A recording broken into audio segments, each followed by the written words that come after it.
সবাইকে শুভ সকাল। আসলে আমরা যেটা করছিলাম, আমাদের থিওরিটা আগে পড়া লাগতো। কিন্তু আজকে যে ইয়েটা পড়বো সেটা একটু হয়ে গেছে। আজকে আমরা ডাইং এ চলে যাব। প্রি ট্রিটমেন্টের ল্যাব আমরা দেখেছি, শেষ করেছি। তো থিওরির সাথে আমাদের সম্পর্কটা একটু স্থাপন করা দরকার ছিল। যে আগে ল্যাবটা হয়ে যাচ্ছে, পরে থিওরিটা হচ্ছে। তো আশা করি আমরা যদি একটু টেনে থিওরিটা পড়ি তাহলে হয়তো এটার সাথে আমরা অ্যাডজাস্ট করতে পারবো। তো আজকে যেটি আমরা দেখব সেটি হচ্ছে যে dyeing of cotton fabric with direct dyes. Okay, তো ডাই সম্পর্কে তো আমাদের এখনো ধারণা নেই। আহ, যেহেতু আমরা এখনো প্রি ট্রিটমেন্ট করছি, প্রি ট্রিটমেন্টেরও এখনো অনেক বাকি। তো তারপরেও আজকে আমরা এটা একটু দেখবো যে dyeing of cotton fabric with direct dyes. তো আমাদের অনেক প্রকার ডাইস রয়েছে, সেটা আমরা জানি, বিশেষ করে টেক্সটাইল ডাইস এবং পিগমেন্ট যেগুলো। তো সেটার ভিতরে যেমন আমাদের direct dyes, reactive dyes, vat dyes, acid dyes এবং পিগমেন্টের মধ্যে নানা প্রকার পিগমেন্ট রয়েছে। অর্থাৎ ডাইস বা কালারিং ম্যাটার গুলো হলো যেগুলো দিয়ে আমরা ফেব্রিকটাকে কালার করি। তো কোনো কোনো কালারের আমাদের ফাইবারের প্রতি আকর্ষণ আছে, কোনো কোনো কালারের ফাইবারের প্রতি আকর্ষণ নেই। আবার কোনোটার আকর্ষণ সৃষ্টি করতে হয়। কোনোটা ডাইসের নিজস্ব আয়ন আছে, অর্থাৎ নেগেটিভ পজিটিভ সাইট আছে, আবার কোনোটা নেই। তো বিভিন্ন মেকানিজমের মাধ্যমে এই যে কালারিং ম্যাটার গুলোকে আমাদের ফেব্রিকের সাথে লাগাতে হয় বা ফেব্রিকের সাথে অ্যাটাচ করতে হয়। তো তারই ধারাবাহিকতায় ডিরেক্ট ডাই নামটা দিয়েই বোঝা যাচ্ছে যে এই ডাইসটা সেলুলোজ ফাইবারের জন্য ইউজ করা হয়। এবং ডিরেক্ট বলা হচ্ছে কারণ এটা অ্যাপ্লাই করতে কোনো আহ, মানে অনেক সহজেই অ্যাপ্লাই করা যায় এবং সেই ক্ষেত্রে ফেব্রিকের ভিতরেও সেটা একটু হয় ভালো করে বা দ্রুত পেনিট্রেট হয় কোনো প্রকার ঝামেলা ছাড়াই।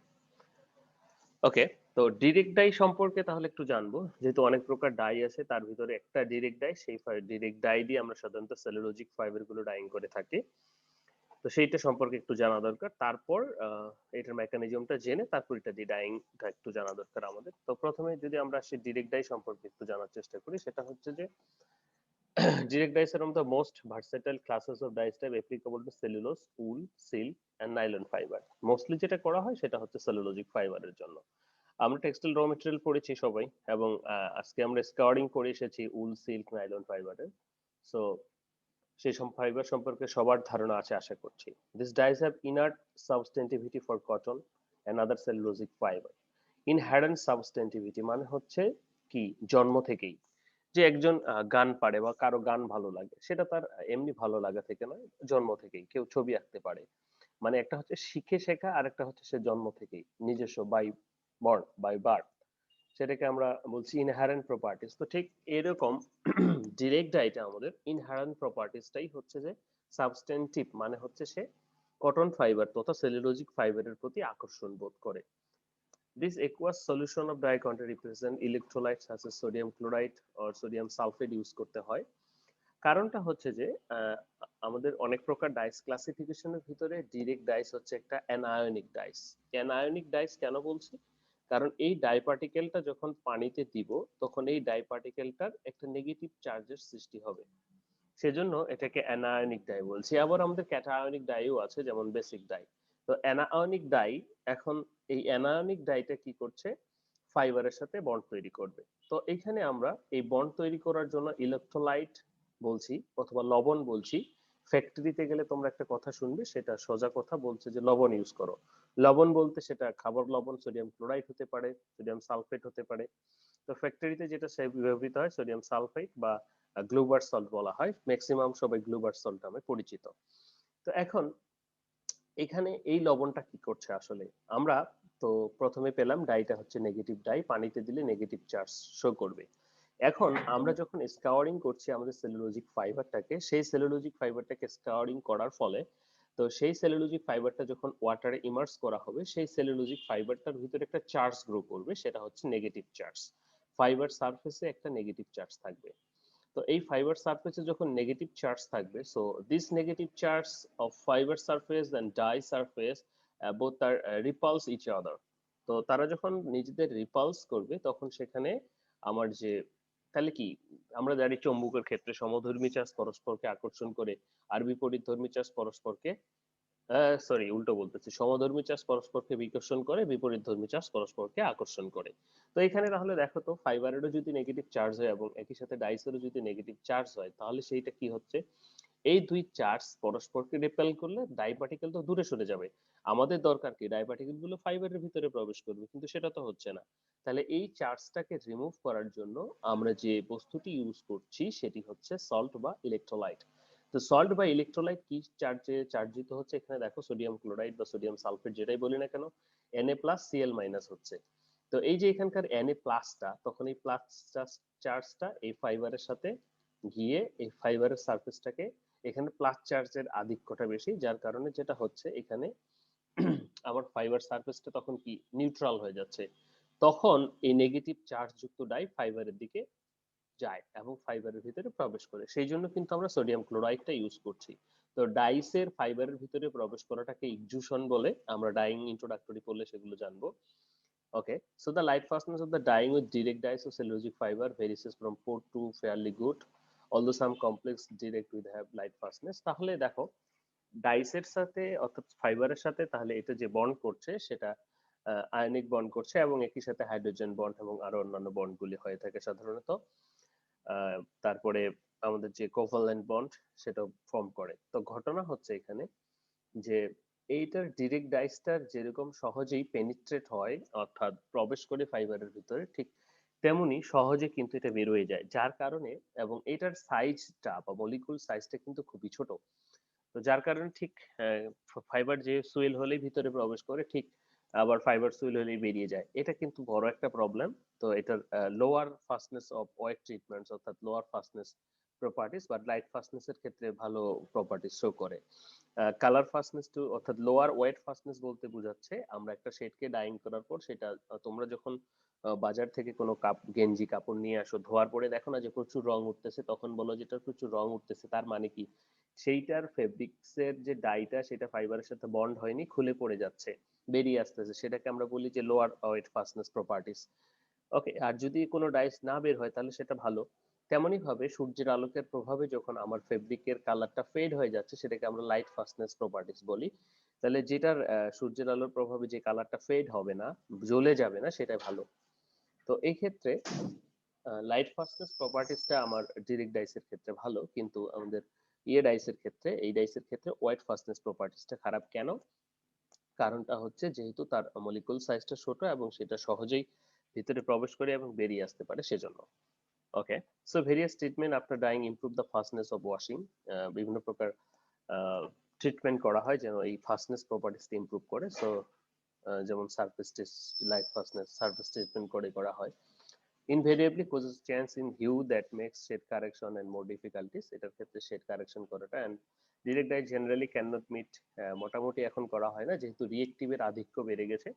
এবং ডিরেক্ট ডাইস এবং রিয়েক্টিভ ডাইসের ভিতরে পার্থক্যই হচ্ছে যে ডিরেক্ট এবং রিয়েক্টিভের ক্ষেত্রে রিয়েক্টিভ ডাইসে একটা এক্সট্রা ফাংশনাল গ্রুপ ঢুকিয়ে দেওয়া হয়েছে। তোমরা রিয়েক্টিভ ডাই সম্পর্কে পড়বে সেকেন্ড সেমিস্টারে, অর্থাৎ ওয়েট প্রসেস 2 যখন পড়বে। তো এই যে একটা রিয়েক্টিভ গ্রুপ বেশি থাকে সেজন্য রিয়েক্টিভ ডাইটা মোস্ট পপুলার এখন। ওকে, তাহলে প্রাইমারি যে ইনফরমেশন অ্যাবাউট ডিরেক্ট ডাই সেটা হচ্ছে ডিরেক্ট ডাই অ্যানায়নিক ডাই।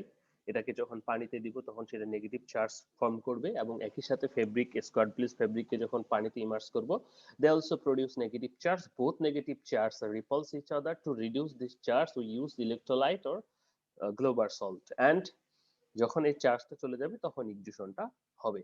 তো এটা যেহেতু ছোট আকারের সাইজ এবং একই সাথে দ্রুত প্রবেশ করে বেরিয়ে আসে সেজন্য লাইট ফাস্টনেস প্রপার্টিসটা খারাপ, এবং সরি ওয়াশ ফাস্টনেস প্রপার্টিসটা খারাপ কিন্তু লাইট ফাস্টনেস প্রপার্টিসটা ভালো।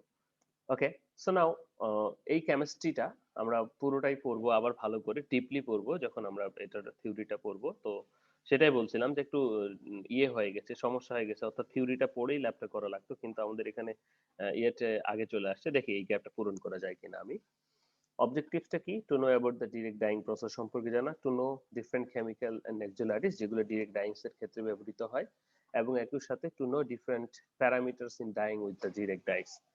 ডাইং করতে কি কি লাগবে আমাদের beaker, glass rod, pipette, cylinder, measuring cylinder, digital balance, sample dyeing machine, this are very common to us. Question হচ্ছে এখানে আমাদের ক্যালকুলেশনটা, আশা করি তোমরা সবাই এই ক্যালকুলেশন পারো। আমরা যেহেতু প্রথমে করেছিলাম সেই ক্যালকুলেশনটা আবার দেখবো। সো এটা হচ্ছে রেসিপি, মানে হচ্ছে যে ডিরেক্ট ডাইসটাকে কিভাবে ডাইং করব সেটাকে ডাইং করার জন্য একটা রেসিপি থাকে। দেখো প্রথমেই আছে ডিরেক্ট ডাইস পার্সেন্টেজ, অর্থাৎ একটা ফেব্রিককে ডাইং করতে হলে আমাদের ফ্যাক্টরিতে একটা কথা বা আমরা টেক্সটাইল ওয়ার্ল্ডে একটা কথা বলে থাকি, সেটা হচ্ছে শেড পার্সেন্টেজ। শেড পার্সেন্টেজটা কি? শেড পার্সেন্টেজটা হচ্ছে কোনো একটা ফেব্রিকে কতটুকু ডাই দেওয়া হবে বা কতটুকু ডাই লাগবে বা কত ডিপ কালার হবে, সেটাকে আমরা শেড পার্সেন্টেজ বলি। যেমন একই কালারে তোমরা দেখো কোনোটা একটু ডার্ক কালার, কোনোটা একটু লাইটার, ঠিক আছে? তো এটাকে আমরা বলি শেড পার্সেন্টেজ। যেমন এখানে শেড পার্সেন্টেজ আমরা বলছি যে ডিরেক্ট ডাইস পার্সেন্টেজ 5%। এটা দুটো ভাবে হতে পারে, একটা হচ্ছে on the weight of the fabric, আরেকটা হচ্ছে on the weight of the bath. আমরা যে ডাইং বাথ ইউজ করতেছি, মনে করো 500 লিটার, এই 500 লিটারের অন দা ওয়েট অফ 5% হতে পারে, অথবা on the weight of the fabric মানে হচ্ছে আমি যতটুকু স্যাম্পলটা নিয়েছি সেই স্যাম্পল অনুসারে তার 5%। তো সাধারণত on the weight of the ফেব্রিকটাই মোস্টলি করা হয়ে থাকে। তো এখন আমি যদি এখানে বলি আমার স্যাম্পল সাইজ আসবে এখানে একটা গুরুত্বপূর্ণ কথা, এবং সেই সাথে ম্যাটেরিয়াল টু লিকুইড রেশিও আসবে। ওকে, তো ডিরেক্ট ডাইসে ডাইং করার আগে প্রথমে আমাদের স্যাম্পল সাইজ সিলেক্ট করতে হবে, সেটা 5 গ্রাম হতে পারে, 10 গ্রাম হতে পারে। ধরে নাও আমরা স্যাম্পল সাইজটা সিলেক্ট করলাম 5 গ্রাম। তাহলে 5 গ্রাম, তাহলে 5 গ্রাম স্যাম্পল সাইজের জন্য কতটুকু ডাইস লাগবে 5% শেডে? তাহলে ঐকিক নিয়মে করো, 5% শেডে 5 গ্রামের জন্য 5×5 = 25/100 যত হয়। তারপর এটা গেল ডাইসের হিসাব। এরপরে যখন আমরা কেমিক্যালের হিসাব করব তখন আমাদের যেটা দরকার সেটা হচ্ছে ম্যাটেরিয়াল টু লিকুইড রেশিও। মানে হচ্ছে কি, সাধারণত আমরা ল্যাবে ডাইং করার সময় 1:20 তে ডাইং করে থাকি, ফ্যাক্টরিতে ডাইং করার সময় 1:10, 7, 8। যদি ম্যাটেরিয়াল টু লিকুইড রেশিও মানে এটা তো আমরা বুঝি হোপফুলি, মানে কি আমরা যদি 5 গ্রাম স্যাম্পল নেই, সেই 5 গ্রাম স্যাম্পলের এগেইনস্টে কতগুলো লিকুইড নিব, টোটাল লিকুইড কত হবে, অর্থাৎ আমার সলিউশনে কতগুলো সলিউশন পাবে আমার ফেব্রিকটা। সো এটা যদি 1:20 হয় দেন 5 × 20 100, এটা যদি 1:10 হয় দেন 10 × 20 200। ওকে, দিস ভেরি ইজি হোপফুলি। তো একইভাবে এটা যখন 5,000 কেজিও হবে, সেটা আমার পুরো ব্যাচ একটা 5,000 কেজি, 10,000 বা আরো কম, 200 KG, 100 KG, 50 KG, doesn't fact, according to this আমরা হিসাব করে নিব। ওকে, এটা অনুসারে এখন আমার কেমিক্যালটা হিসাব করতে হবে যে কোন বাতে কতটুকু যাবে অথবা কোন পটে কতটুকু যাবে। যেহেতু আমরা ল্যাবে করব সেহেতু আমরা পটের হিসাব করব, তাহলে আমাদের স্মল স্কেলে হিসাব করতে হবে। ওকে, ধরে নিলাম আমাদের ম্যাটেরিয়াল টু লিকুইড রেশিও 1:20। তাহলে এখন আমাদের স্যাম্পল সাইজ যদি 5 গ্রাম হয়, তাহলে টোটাল লিকুইড রেশিও হচ্ছে আমাদের কত, 100 মিলি। তাহলে এখন আমরা আমাদের যে কেমিক্যাল গুলি দরকার সেগুলো এই 100 মিলিতে হিসাব করব। তাহলে প্রথমে আসি আমরা wetting agent, 1 cc or 1 milli per litre, sequestering agent 1 milli per litre, levelling agent 0.5 cc or milli per litre, soda ash যেটা কার্বনেট পিএইচটাকে কন্ট্রোল করবে এবং সেই সাথে ফিক্সেশনে সাহায্য করবে 3 গ্রাম পার লিটার, গ্লুবার সল্ট যেটা আমরা দিব, এই যে গ্লুবার সল্ট যেটা কথা বললাম যে কাজটা করে, pH, temperature, time, material to liquid ratio এখানে 1:30 আছে, আমরা ধরেছি 1:20। ওকে, নাও ওয়েটিং এজেন্টের কাজটা কি? দেখো ডাইং করতে গেলে আমাদের যে অক্সিলারিজ কেমিক্যাল গুলি লাগে তার ভিতর ওয়েটিং এজেন্ট একটা। ওয়েটিং এজেন্ট কি করে? গেট ওয়েট করতে সাহায্য করে। কিরকম গেট ওয়েটেড করতে সাহায্য করে? সোয়েল করতে সাহায্য করে এবং ডাই পার্টিকেল গুলোকে এর ভিতরে প্রবেশ করতে সাহায্য করে। মনে করো যখন ফাইবারটাকে, আমি একটা কথা প্রায় বলি যে সুইলিং এর ক্ষেত্রে উদাহরণ দিতে গিয়ে আমি বলি যে একটা পাউরুটিকে অর্থাৎ রুটি যেটা বাজারে আমরা যখন দুধে চুবাই তখন সেটা কি ফুলে টসটসে হয়ে যায় এবং তার আয়তন বেড়ে যায়, স্ফীত হয়ে যায়। স্ফীত হয়ে গেলে তার ভিতরের যে আন্তঃমলিকুলার জায়গাগুলি সেগুলো কিন্তু বেড়ে যাবে। যখন আমরা এই ধরনের ওয়েটিং এজেন্ট ইউজ করব ঠিক সেমটাই হবে, এই ধরনের সুয়েলিংটাকে প্রভাবিত করবে এবং ডাই পার্টিকেল গুলোকে ভিতরে প্রবেশ করতে সাহায্য করবে। দ্বিতীয় কেমিক্যাল যেটা আমাদের রয়েছে সিকুইস্টারিং এজেন্ট। সিকুইস্টারিং এজেন্টের কাজটা হচ্ছে কি, আমরা পানির ক্ষরতা পড়ে এসেছি যে আমাদের পানিতে যখন ক্যালসিয়াম, ম্যাগনেসিয়াম আয়ন থাকে তখন সেটাকে আমরা ক্ষর পানি, সালফেট, বাইসালফেট, কার্বনের রূপে থাকতে পারে। যদিও আমরা ওয়াটার ট্রিটমেন্ট প্লান্ট ইউজ করি আমাদের এটাকে রিমুভ করার জন্য ক্ষরতাকে, তারপরেও ডাইং এর সময় কিছু থেকে যেতে পারে। সেই জন্য এটাকে এক্সট্রা ভাবে কেয়ার নেওয়ার জন্য আমরা সাধারণত যেটা যেটা ইউজ করি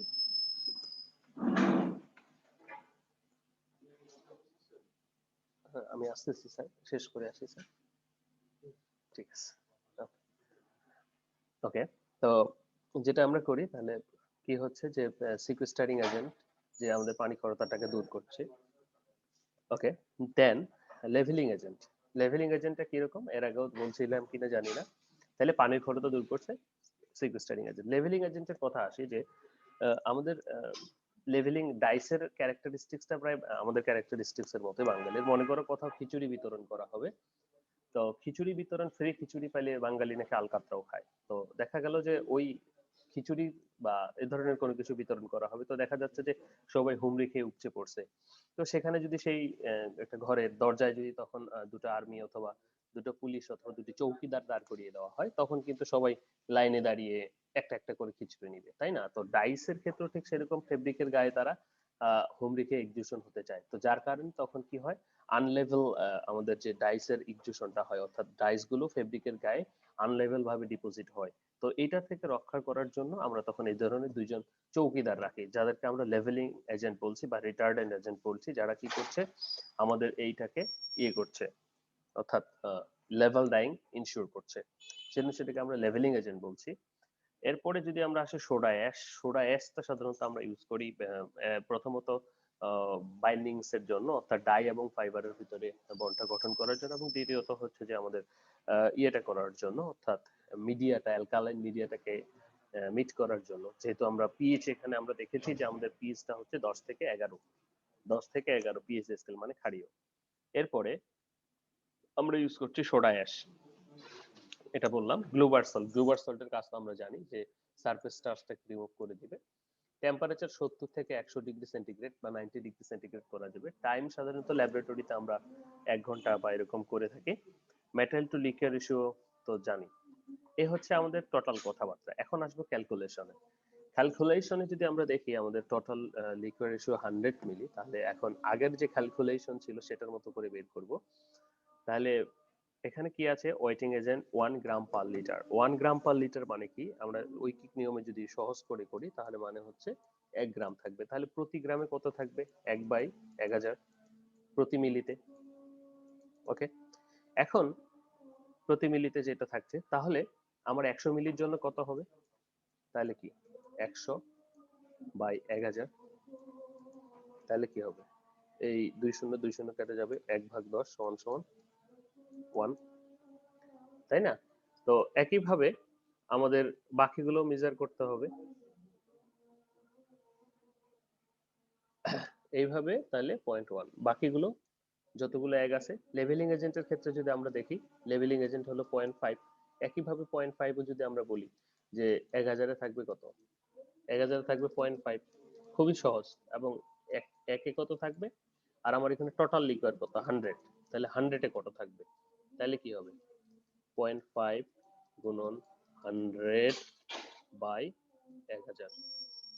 তাহলে এখান থেকে বের করো, সবাই ক্যালকুলেটরে করো, খুবই সহজ করে করতে পারো। 0.5 গুণন 100 ভাগ হচ্ছে 1000, 0.05। এইভাবে প্রত্যেকটাই বের করে নিতে হবে আমার 100 মিলির জন্য কতটুকু লাগবে।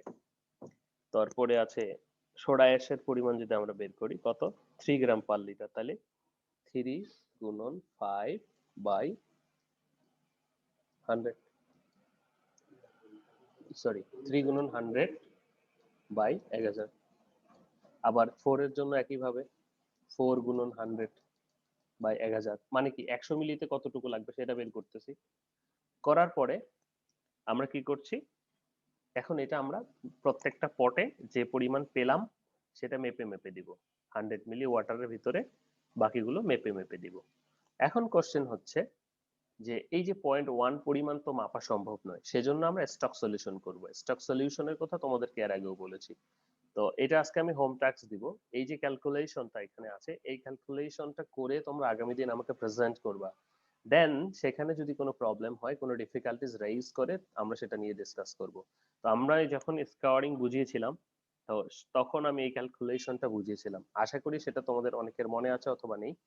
ভিডিওটা দেখে নিবা এবং এইখানকার যে রেসিপির ক্যালকুলেশনটা আছে পার 100 মিলি ওয়াটারের জন্য কতটুকু লাগবে, প্রথমত কোন কেমিক্যাল, দ্বিতীয়ত সেই কেমিক্যালের রেসপেক্টিভ স্টক সলিউশন করে সেখান থেকে কতটুকু করে নিতে হবে, এটা পুরোটাই করবা। এটা হচ্ছে তোমাদের আগামী দিনের হোম টাস্ক। দেন এখানে একটা ক্যালকুলেশন রাফলি করে দেওয়া আছে, তো মোটামুটি ঠিক আছে, ভুল আছে কিনা জানি না। আমি তোমরা যেটা করবা সেটার প্রত্যেকটা আমি অ্যানালাইসিস করব সামনের দিন। এবার আসি ডাইং কার্ভে। ডাইং কার্ভ আঁকানো খুবই সহজ। আমরা গত ক্লাসেও তোমাদেরকে বলেছিলাম। তো ডাইং কার্ভ আঁকানোর জন্য যেটা করতে হবে, হরিজন্টাল এন্ড ভার্টিক্যাল আমাদেরকে দুটো লাইন করতে হবে। তো একটাতে আমাদের কি হচ্ছে, এপাশে হচ্ছে টাইম। ডাইং কার্ভ কখনো মুখস্থ করার প্রয়োজন নেই। এপাশে হচ্ছে টেম্পারেচার, ওকে, ডিগ্রি সেন্টিগ্রেড। নাও এটাকে 100 ভাগে ভাগ করি, তাহলে এটা যদি 100 ডিগ্রি সেন্টিগ্রেড হয়ে থাকে, এটা হবে 50 ডিগ্রি সেন্টিগ্রেড, এবং হোপ এটা ধরে নেই 30 ডিগ্রি সেন্টিগ্রেড। ওকে, নাও একটা ডাইং ফ্লোরের টেম্পারেচার, আমাদের নর্মাল টেম্পারেচার প্রায় শীতকালে 22-25, গ্রীষ্মকালে 27-28-30, স্ট্যান্ডার্ড ট্রপিক্যাল রিজিয়নের জন্য 27 ডিগ্রি সেন্টিগ্রেড ধরা হয়ে থাকে। আর ডাইং ফ্লোরে যখন তুমি যাবা, তোমার টেম্পারেচার 30 ডিগ্রি বা 35 ডিগ্রি সেন্টিগ্রেড থাকবে। ওকে, নো ম্যাটার।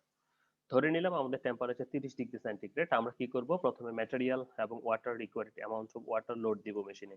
লোড দেওয়ার পর সেটাকে তারপর কেমিক্যালস, যেগুলো অক্সিলারিস কেমিক্যাল, সেগুলো লোড দিয়ে মোটামুটি ঘোরাবো। ফ্যাক্টরিতে যেটা করা হয় সেটা হচ্ছে ডোজিং ট্যাঙ্ক থাকে আলাদা, সেই ডোজিং ট্যাঙ্কে আলাদাভাবে গুলিয়ে সেটাকে ডোজ করা হয়। হোপফুলি আমরা উইন্স ডাইং মেশিন দেখেছি, তো সেই উইন্স ডাইং মেশিনে কিছু ডোজিং, মানে প্রত্যেকটা মেশিনেরই কিছু ডোজিং ট্যাঙ্ক থাকে আলাদা। যেমন আমরা রান্না করি, তো রান্না করার সময় কি একটা সার্টেন পিরিয়ড পর আমরা লবণ দেই, হলুদ দেই, ইত্যাদি ইত্যাদি লাইক। তো এখানেও সেই অক্সিলারিস কেমিক্যাল গুলো দিয়ে আমরা ঘুরিয়ে নেই 5 থেকে 10 মিনিট 30-এ ফেব্রিকটাকে ভিজানোর জন্য ধরে নিলাম। তারপর এটাকে রেইজ করি টেম্পারেচারটা ডাইস সহ। রেইজ করে টেম্পারেচার, আমরা যেহেতু ডিরেক্ট ডাইং করছি সেহেতু মোটামুটি 70-80-90, ধরে নিলাম 90 ডিগ্রি সেন্টিগ্রেডে ডাইং করব। তাহলে 30 থেকে 90 ডিগ্রি সেন্টিগ্রেড পর্যন্ত উঠাবো। 30 থেকে 90 ডিগ্রি সেন্টিগ্রেড পর্যন্ত উঠাতে আমাদের কত ডিগ্রি ডিফারেন্স, 60 ডিগ্রি ডিফারেন্স। তো এই 60 ডিগ্রি ডিফারেন্সটা আমি যদি প্রতি মিনিটে 2 ডিগ্রি করে উঠাই, 2 ডিগ্রি পার মিনিট, তাহলে আমার কত সময় লাগবে, 30 মিনিট। তাহলে এখানকার যে টাইম সার্কেলটা সেটা কতটুকু হবে, এইটুক, 30 মিনিট। ওকে, এরপর 60-তে আমি মোটামুটি 1 ঘন্টা চালাবো। এর মাঝখানে যখন 60-তে উঠবে, আমি সোডাকে ভাগ করে নিতে পারি। আমি যে পরিমাণ সোডা ইউজ করব সেটাকে হাফ এখানে দিলাম, হাফ এখানে দিলাম, অথবা আরো ভাগ করতে পারি, 1/3 করে দিতে পারি, অথবা একবারও দিতে পারি। ল্যাবে সাধারণত আমরা যেটা করব একবারই দিয়ে দিব সব। দিয়ে 60-তে উঠিয়ে কি করছি, এখানে 60 মিনিট রাখছি। রাখার পর সেই টেম্পারেচারটাকে 50 মিনিট বা 40 ডিগ্রি সেন্টিগ্রেডে ডাউন করছি। তো তুমি চাইলে এখানেও টেম্পারেচারটাকে কন্ট্রোল করে নামাতে পারো, অথবা তুমি যদি চাও যে মেশিন যেভাবে নামাবে, ইটস ওকে।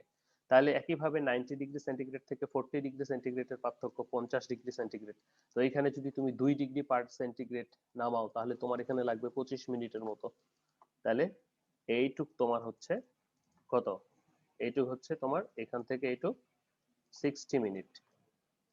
আর এই যে নামালা তুমি এইখানে, এইখানে তোমার হচ্ছে এটা কত মিনিট, এই নামাতে 25 মিনিট। তাহলে তোমার টোটাল টাইম কত হলো, 5 মিনিট, 30 মিনিট, 60 মিনিট, 25 মিনিট, অর্থাৎ 30-30-60 2 ঘন্টার মতো। এটা একটু মানে ধরে নিলাম আমরা। ফ্যাক্টরিতে এর চেয়ে বেশি সময় লাগে, যেহেতু ফ্যাক্টরিতে একটা শেডের ইস্যু থাকে, বায়ার যে শেডটা দেয় সেই শেডটা না মিলা পর্যন্ত সাধারণত ডাইং করা হয়, সেই ক্ষেত্রে ফ্যাক্টরিতে একটু বেশি সময় লাগে। অর্থাৎ আবার কোনো ফেব্রিক 3-4 ঘন্টায় হয়ে যায়, কোনো ফেব্রিক 5-10 ঘন্টাও লাগে। It's depends on shade and ক্রিটিক্যালিটির উপর। কিছু কিছু ক্রিটিক্যাল শেড আছে যেখানে আরো প্রচুর সময় লাগে। আবার মাঝে মাঝে এরকমটা হয়, অ্যাড করতে হয় কালার পরে, যেটাকে টোপিং নামে পরিচিত, অথবা মাঝে মাঝে কালারটাকে তুলে ফেলতে হয়, যেটাকে স্ট্রিপিং নামে বলা হয়ে থাকে। ঠিক আছে, ওকে। তো নামাইলা, তারপর তুমি কোল্ড ওয়াশ দিবা 40-এ, ঠিক আছে, 40 ডিগ্রি সেন্টিগ্রেডে। তারপরে তুমি 10 মিনিট বা 15 মিনিট তারপর হট ওয়াশ মারবা। হট ওয়াশ মারবা 90-তে। কি দিয়ে মারবা, 90-তে হট ওয়াশ মারবা হচ্ছে ডিটারজেন্ট দিয়ে, স্ট্যান্ডার্ড ডিটারজেন্ট বা এই ধরনের। তাহলে কি হবে, তোমার ফেব্রিকের গায়ে যে সমস্ত ডাইস সমূহ ফাইবারের সাথে বন্ড করে নাই, সেই সমস্ত ডাইস গুলো উঠে চলে যাবে। তাহলে যেই সমস্ত ডাইস গুলো সুতো ফাইবারের সাথে বন্ড করছে সেগুলোই কিন্তু থাকছে। ওকে, তারপরে তুমি নিউট্রালাইজ করে ড্রাই করবা। ঠিক আছে, তো যেহেতু অ্যালকালাইন মিডিয়ামে থাকে, তো এতবার ধোয়ার পর আসলে সাধারণত নেয়ার 7 চলেই যায়। পিএইচটা চেক করে নিতে হবে, যদি নেয়ার 7 না হয় সেই ক্ষেত্রে আমরা সেখানে অ্যাসিটিক অ্যাসিড দিয়ে সেটাকে 7 বানিয়ে দিতে পারি, ইউজ করে required amount of acetic acid use করে 7 বানিয়ে দিতে পারি। সো এটা প্রসিডিউর, এরা এদের মতো করে বলেছে, আমি আমার মতো করে বললাম, তোমরা তোমাদের মতো করে, তুমি যেভাবে বুঝছো, তুমি প্রসেসটাকে যেভাবে ডিজাইন করবা তোমারটা সেভাবে হতে পারে। তুমি এরকমটাও চিন্তা করতে পারো যে 30 থেকে 60 ডিগ্রিতে উঠে আমার ইয়ে করব, আমি সোডা ডোজিং করব, বা 30 ডিগ্রি 60 ডিগ্রিতে পর্যন্ত 3 ডিগ্রি পার উঠবে, 60 থেকে 90 ডিগ্রিতে 2 ডিগ্রি পার উঠবে, ইটস ডিপেন্ডস অন ইউ। ওকে, এইটা কার্ভটা আঁকানোর শেখার চেষ্টা করবা। আমি ভিন্ন প্রসিডিউরে অর্থাৎ ভিন্ন সিস্টেমে দিতে পারি, সেটা তোমরা কার্ভ ডিজাইন করবা। আমি উপরে বলে দিলাম প্রসেসটা যে এত থেকে এততে উঠাও, এত থেকে এততে উঠাও, তোমরা সেটা ডিজাইন করবা। এই এই সময় তোমাদের এগুলো শিখতে হবে এবার, এবং এমন ভাবে শিখতে হবে যেন এগুলো কখনো ভুলে না যাও। ওকে, নাও দ্য প্রসিডিউর। এখানে প্রসিডিউরটা খুবই সহজ, তুমি ডাইং কার্ভ যদি আঁকাতে পারো, প্রসিডিউরটা তুমি এমনিতেই বলতে পারবা। প্রসিডিউরে কিছু নাই, বলা হচ্ছে একইভাবে, যেমন তুমি 30 ডিগ্রিতে ঘুরাইছো 5 মিনিট, তারপর সেখান থেকে 90 তে উঠাইছো, 90 তে আবার 1 ঘন্টা রাখছো, তারপর ডাউন করছো, তারপর কোল্ড ওয়াশ দিছো, হট ওয়াশ দিছো। স্যার কি বলছে এখানে, যেমন এখানে set the dye bath substrate at room temperature, at the dye solution other auxiliaries and raise temperature. এখানে 900 সি হয়ে গেছে, এটা 90 ডিগ্রি সেন্টিগ্রেড হবে। তো এটাকে আবার তোমরা 900 সি ভেবে বসো না। তো আবার অনেকেই আছে ওই শীটে যা থাকে নকল করতে গিয়ে 900 সি লিখে ফেলে। তো যাই হোক, দিস ইজ সেটা তোমার বুদ্ধির পরিচায়ক। And then run the bath 15 থেকে 20 মিনিট পর্যন্ত চালাবো, salt according to the divert concentration and better at reaching the boil point. এই মোটামুটি 90-তে গিয়ে করব, তারপর কোল্ড টেম্পারেচার নিচে, এখানে 70 ডিগ্রি সেন্টিগ্রেড আছে। দেখো একটা জিনিস মাথায় রাখবা, ফ্যাক্টরিতে প্রত্যেকটা সময়ে কিন্তু টাকা এবং প্রত্যেকটা এনার্জিতেও কিন্তু খরচ। সো প্রত্যেকটা কেমিক্যালে খরচ, তুমি যত বেশি ডাইং এবং লিকুইড নিবা তোমার তত বেশি কেমিক্যাল লাগবে, খরচ বেশি পড়বে। যত ডিগ্রি সেন্টিগ্রেডে বেশি চালাবা তত বেশি এনার্জি খরচ হবে, তোমার তত বেশি লাগবে, যতক্ষণ চালাবা ততক্ষণ টাকা লাগবে। সো এখানে কিন্তু তোমাকে মিনিমাইজ করতে হবে। ওকে, এটা ইন্ডাস্ট্রির কথা হচ্ছে, বাট আমরা যখন করব ল্যাবে আমরা ট্রায়াল করতে পারি, সমস্যা নাই। ওকে, তারপর যেভাবে বললাম যে হট ওয়াশ দিয়ে নেমে দেব। এই যে ফাস্টনেস ইমপ্রুভের ক্ষেত্রে হট ওয়াশটা কিন্তু গুরুত্বপূর্ণ। কারণটা কি, যে যখন ডাইট ফেব্রিক থেকে কালারটা উঠে চলে যাবে, সেটা কিন্তু ফাস্টনেস খারাপ বলতেছি আমরা। তো এই যে যখন ওয়াশটা দিব, ওয়াশটা দিলে কি হবে, আমাদের যে আনফিক্সড ডাইগুলি আছে সেই আনফিক্সড ডাইগুলো কিন্তু উঠে চলে যাবে, সেটাকেই কিন্তু আমরা বলতেছি, ফলে কিন্তু যখন আবার ধুবো তখন এই ফাস্টনেসটা খারাপ হবে না। ওকে, এরপরেও কিছু ফাস্টনেস আছে, ডাইস আছে যারা বন্ড ভেঙে উঠে চলে যায়, সেজন্য খারাপ হয়। প্রিকশন কি, all chemical should be measure very carefully and temperature should increase very carefully, water should add very carefully, ইত্যাদি। একটা জিনিস লক্ষণীয় যে কখনোই এরকম কেমিক্যাল এবং ডাইস সলিউশন একখানে বানিয়ে রাখা যাবে না, বা এখানে বানিয়ে রাখলে তারা হাইড্রোলাইসিস বা প্রেসিপিটেটেড হয়ে যেতে পারে, যার ফলে আমাদের ইভেন্ট ডাইংটা সম্ভব হয় না। সবসময় চেষ্টা করবা যে যখন এ ধরনের প্রসিডিউর, সেটা রিসার্চের ক্ষেত্রে হোক বা যে কোনো ক্ষেত্রেই হোক না কেন, বিফোর ইউজের আগে যেন বানাতে পারো বা বানানো হয়, মানে সম্ভব যদি হয় বানিয়ে তারপর কাজ করবা। আর যদি হয় আগে বাকি বানিয়ে রাখতে হচ্ছে, তাহলে এটাকে কখনোই ইয়ে করবা না, মিক্স করবা না, এবং এক্সটেন্ডেড করা যাবে না, যে করলে কেমিক্যাল তো এগুলো তারা নিজেদের ভিতরে রিয়াকশন করে বা তাদের প্রপার্টিসটা আসলে ডিগ্রেড হয়ে যায়। ওকে, তো এই ছিল আজকে আমাদের ডিরেক্ট ডাইং দিয়ে আমরা যেটা করব, অর্থাৎ ডাইং কটন ফেব্রিককে। তো সেজন্য আবার যদি সামারাইজ করি, সামারাইজেশনটা হচ্ছে ডিরেক্ট ডাই একটা সেলুলোজিক ফাইবারের জন্য অ্যাফিনিটি প্রকাশ করে, অর্থাৎ জন্ম থেকেই। সেজন্য এটা একটা ক্যাটায়নিক ডাই, নেগেটিভ চার্জ থাকে, এখানে আমরা সল্ট ইউজ করি চার্জটাকে রিমুভ করার জন্য, ফাইবার সারফেসের চার্জটাকে। ওকে, দেন এটাকে আমরা ডাইং করি মোটামুটি 90 ডিগ্রি সেন্টিগ্রেডে, 70 থেকে 90। এখানে ডাইং টাইমটা আসলে ডিপেন্ড করে, মোটামুটি আমরা 60 মিনিট ধরে নেই। মেটাল টু লিকুইড রেশিও বিভিন্নটা হতে পারে, 1:10 থেকে 1:30 40। যত মেটাল টু লিকুইড রেশিও বেশি নিব তত কেমিক্যাল বেশি লাগবে। ওকে, সো কেমিক্যাল লোড তো কমাতে হবে। তারপরে এখানে রেসিপিটা রয়েছে, এই রেসিপি অনুসারে এইটার ক্যালকুলেশনটা তোমরা করবা। এখানে যেটা দেওয়া আছে 1:30, এখানে তোমরা 1:20 তে করবা। 1:20 তোমাদের ম্যাটেরিয়াল টু লিকুইড রেশিও হচ্ছে 1:20, এই এবং স্যাম্পল ওয়েট হচ্ছে 5 গ্রাম। এই ক্যালকুলেশন ধরে প্যারামিটার ধরে করবা সবাই।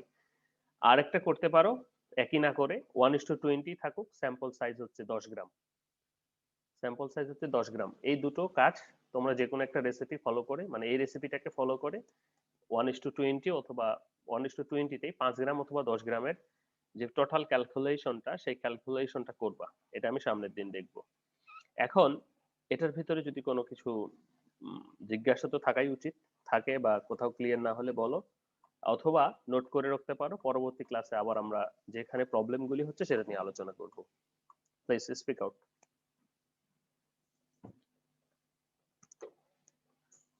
শুনতে পাচ্ছ সবাই? হ্যালো। জি স্যার, শুনতে পাচ্ছি। বলো জি কোথায় স্যার, কিছু শুনতে বোঝো? পাচ্ছি স্যার। স্যার মোটামুটি বুঝতে পারছি স্যার। হুম আপনার মানে আপনি যেভাবে বুঝাই দেন স্যার, মানে কোনো কোশ্চেন করার আচ্ছা, তারপরও দেখবা, কারণ এটার সম্পূর্ণটা বুঝবা আর তোমাদের সামনের দিনের কাজ দেখলে আমি বুঝতে পারবো যে কতখানি বুঝছো তোমরা। ঠিক আছে, তাহলে আগামী সপ্তাহের জন্য হোম টাস্ক থাকলো।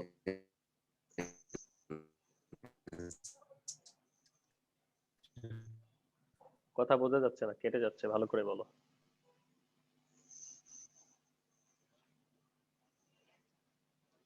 আর কেউ কিছু বলবে?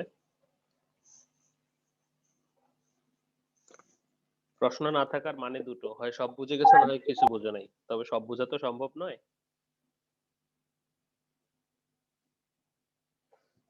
আচ্ছা, তোমরা এটা বাসায় ভালো করে পড়ো, নোট করো, কোথায় কি প্রবলেম হয় সেই সমস্যাগুলো লিখে রাখো, ডায়েরিতে নোট করে রাখো। আমরা যখন ডিসকাস করব তখন সেগুলো আলোচনা করব।